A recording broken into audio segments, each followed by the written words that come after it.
जो body builders अपनी waste control में नहीं रख पाते, जिनकी वेस्ट कंटिन्यू बढ़ती रहती है, मुझे लगता है कि उनको मिलोस को ज्वाइन करना चाहिए, जो कि सैमसन दोदा के कोच है। बिकॉज जब मैं कंपैरिजन कर रहा था सैमसन दोदा का 2022 का आर्नोल्ड वर्सेस 2023 का आर्नोल्ड, देन मुझे उनकी वेस्ट और भी छोटी लगी है दोस्तों। चलो मसल मास आप फिर भी गेन कर लोगे अगर आपके जेनेटिक्स अच्छे है तो, बट साथ ही साथ मसल्स की क्वालिटी पुट ऑन करना, अपने वेस्ट को कंट्रोल रखना, फिजिक का फ्लो बनाए रखना, ये सारी चीजें दोस्तों काफी मुश्किल होती है। और यही निशानी होती है एक बेस्ट कोच की और एक एथलीट्स के वर्थ इथिक्स की। एंड डेफिनेटली दोस्तों जेनेटिक्स तो इंपॉर्टेंट रोल प्ले करती ही है। लोगों ने कहा है कि मिलोज ने सैमसंग के लिए साइकिल ही कुछ ऐसे हेवी डिजाइन करी थी कि सैमसंग एक्सप्लोडेड हो गए और उन्होंने इतना सारा मसल मास गेन कर लिया। बट उन्हीं लोगों ने उनकी यूट्यूब वीडियोस नहीं देखे, उनके डेली डाइट नहीं देखा, कितना हेवी खा रहे थे सैमसंग दोदा। सैमसंग दोदा ने भी एग्जैक्टली वैसे ही किया जैसे रॉनी कोलमन ने किया था। रॉनी कोलमन के जो कोच थे चैट निकोलस, उन्होंने रॉनी कोलमन को बहुत सारा खाना खाने के लिए कहा था एंड रॉनी कोलमन ने कभी भी एक्सक्यूजेस नहीं दिए। उन्होंने डाइट ऑन पॉइंट रखी एंड सारे मील्स वो ऑन पॉइंट करते थे, कभी भी उन्होंने खाने को इग्नोर नहीं किया। So guys 2022 versus 2023 transformation photo आपके सामने स्क्रीन पर एंड ये मोस्ट मस्कुलर वाला पोज है। तो सबसे पहले इसमें क्या चेंज आपको नोटिस होता है आप मुझे कमेंट्स में बताना, मैं मेरा ऑब्जर्वेशन आपको बताता हूँ। सबसे पहले तो सैमसंग दोदा की शोल्डर आप देख लेना, उन्होंने शोल्डर में डिसेंट साइज ऐड करी है एंड ओवरऑल बॉडी को जब आप देखते हो तब उनके बॉडी में 3D राउंड मसल बैलेंस दिखती है, फुलनेस दिखता है, जो कि कहीं ना कहीं लैक कर रहा था लास्ट ईयर के आर्नोल्ड क्लासिक में। बट लास्ट ईयर के आर्नोल्ड क्लासिक में भी उनकी कंडीशन टॉप नॉच थी। डेफिनेटली वो क्लासिक से आए हुए एथलीट है एंड उनको पता है कि कंडीशन कैसे नेल करना है।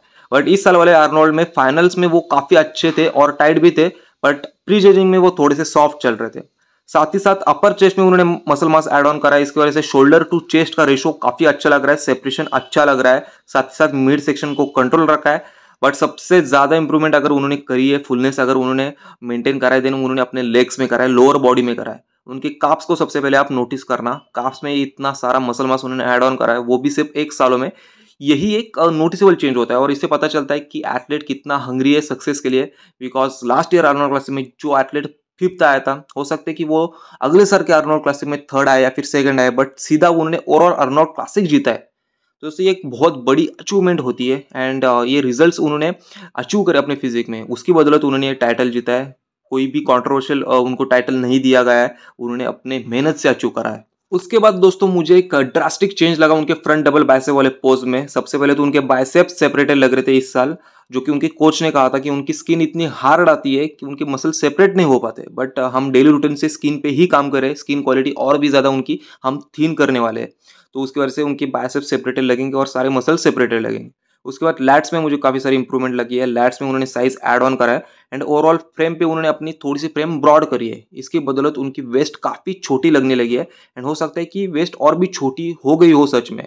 आपको क्या लगता है आप मुझे कमेंट्स में बताना, बट मुझे लगता है कि फ्रेम थोड़ी सी ब्रॉड हो गई है, लेग्स थोड़े से वाइड हो गए, इसकी वजह से उनकी वेस्ट और भी छोटी लगी है। एंड सबसे इंपॉर्टेंट बात तो ये है कि ओवरऑल बॉडी पे मसल मास ऐड करते वक्त उन्होंने अपने वेस्ट को कंट्रोल रखा है।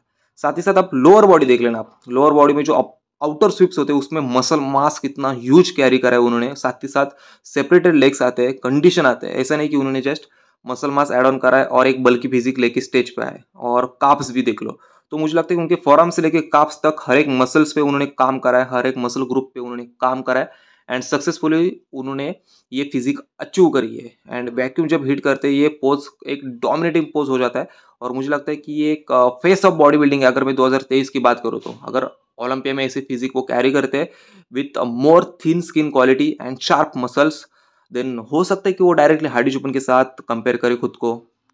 तो दोस्तों ऐसे छोटे छोटे बट बहुत ही क्वालिटी वाले एंड बहुत ही नोटिसेबल चेंजेस सैमसंग दोदा ने अपने फिजिक में करे, अपने पोजिंग में करे। जैसे कि साइड चेस्ट वाला पोज आप देख सकते हो, इस साल उनका साइड चेस्ट वाला पोज और भी ज्यादा हार्ड लगने लगा है। उनका शोल्डर टू चेस्ट का सेपरेशन अच्छा लगता है और इसकी वजह से जब वो साइड चेस्ट पोज को हिट करते हैं शोल्डर पॉप अप होके निकल आते हैं। बट लास्ट ईयर जब वो साइड चेस्ट का पोज हिट करते थे देन उनकी चेस्ट फ्लैट लगती थी, उतनी ज्यादा फुलनेस कैरी नहीं करती थी। बट इस साल काफी ज्यादा इंप्रूवमेंट कर रही है इस पोज में, ऐसा मुझे लगता है। अब बात आती है सबसे मेजर इंप्रूवमेंट जो कि उन्होंने करी थी अपने रियर वाले फिजिक में, मतलब बैक डबल बाइसेप में। तो last year to this year उन्होंने अपने ग्लूट्स एंड हैमस्ट्रिंग में साइज तो ऐड ऑन करा है, बट उन्होंने और भी ज़्यादा श्रेडेड हैमस्ट्रिंग दिखाए थे। ग्लूट्स भी काफ़ी अच्छे थे, पेपर स्किन उनकी आ रही थी एंड साथ ही साथ काप्स में देख सकते हो कि कितना सारा सेपरेशन है और कितनी सारी साइज वो ऐड ऑन करी है। डेफिनेटली उन्होंने लैट्स में भी साइज ऐड ऑन करी है, बट आपको उतनी ज़्यादा नोटिस नहीं होगी बिकॉज उतनी साइज तो उन्होंने डेफिनेटली ऐड नहीं करी है। बट आप रियर डेल्ट भी देख सकते हो, रियर डेल्ट में भी उन्होंने इंप्रूवमेंट करी है। ओवरऑल अपने वाइड फ्रेम को उन्होंने काम किया है एंड हो सकता है कि ओलंपिया तक वो अपने लैट्स पे और ज़्यादा काम करेंगे। अगर आपको लैट्स में चेंजेस नोटिस करने देना, आप फ्रंट लैट स्प्रेड वाली फिजिक देख सकते हो, उसमें समझ सकता है कि उन्होंने लैट्स पे कितना काम करा है। फिर फ्रंट डबल बाइसेप वाले पोज में भी समझ आता है।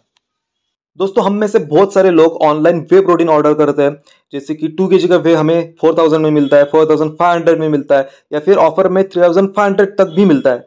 बट कौन सा प्रोटीन ऐसे एश्योरिटी देता है कि उसमें सारे वो कंटेंट्स मिलेंगे जो कि आपकी फिजिक ग्रो करने में आपको हेल्प करेंगे, आपके ट्रांसफॉर्मेशन करने के लिए आपको हेल्प करेंगे। बट दोस्तों, ट्रांसफॉर्मियम न्यूट्रिशन ला रहा है एक ऐसी pride series just specially for students या फिर ऐसे लोग जो ज़्यादा प्राइस अफोर्ड नहीं कर सकते, बट फिर भी उनको इंटरनेशनल कंटेंट्स चाहिए या फिर इंटरनेशनल स्टैंडर्ड्स चाहिए। वो सारे कंटेंट्स, इंग्रेडिएंट्स उनको चाहिए जो उनकी बॉडी बनाएंगे, जो उनका ट्रांसफॉर्मेशन करेंगे। तो वो दोस्तों आपको आएगा 2 kg का whey under 4000 with my discount code. तो इतने कम रेट में हम ला रहे हैं आपके लिए जेन्युइन प्रोडक्ट। तो ये सीरीज जल्दी लॉन्च होने वाली है। So guys, stay tune on my channel. इसके बारे में मैं डेफिनेटली बताऊंगा जब लॉन्च हो रही है। ये जस्ट अनाउंसमेंट है। तो कितने लोगों को एक्साइटमेंट है, डेफिनेटली मुझे कमेंट्स में बताना। 2022 से लेकर 2023 तक अगर सैमसंग दोदा ने मेजर इंप्रूवमेंट्स करे, देन डेफिनेटली उन्होंने वो करे अपने ग्लूट्स एंड हैमस्ट्रिंग में, साथ ही साथ काफ्स में भी। बिकॉज ये 2022 वाले फिजिक है, उसमें आपको उनके ग्लूट्स फ्लैट दिखेंगे, बट 2023 में उन्होंने अपने ग्लूट्स में साइज ऐड ऑन करी है और उनके glutes one of the muscular glutes लग रहे हैं। साथ ही साथ हैमस्ट्रिंग में कितनी सारी साइज ऐड ऑन करी है और श्रेडेड टू बोन कंडीशन है, जो कि लास्ट ईयर में उतनी अच्छी नहीं थी। साथ ही साथ उनके हैमस्ट्रिंग में मुझे लगता है अभी क्वालिटी मसल्स बनने चालू हो गए एंड ये फ्यूचर में और भी ज्यादा अच्छे होने वाले हैं। और काफ्स में जो उन्होंने साइज ऐड ऑन करी है, जो पोज वो हिट करते हैं, बैक डबल बाइसेप हो या फिर फ्रंट डबल बाइसेप, उनके काफ्स पे ध्यान डेफिनेटली जाता है। एंड आजकल के बॉडी बिल्डर काफ्स लैक करते हैं, जैसे कि आप सभी को पता है। बट सैमसंग दोदा ने पूरी एक old school body building style follow करी है एंड उनकी फिजिक देख के मुझे 90s के बॉडी बिल्डर की याद आती है। सो दोस्तों, ये थी सैमसंग दोदा की transformation journey from 2022 to 2023 Arnold Classic. और मैंने काफ़ी सारी हिस्ट्री में ट्रांसफॉर्मेशंस देखे जो कि एक साल में बॉडी बिल्डर्स ने करे।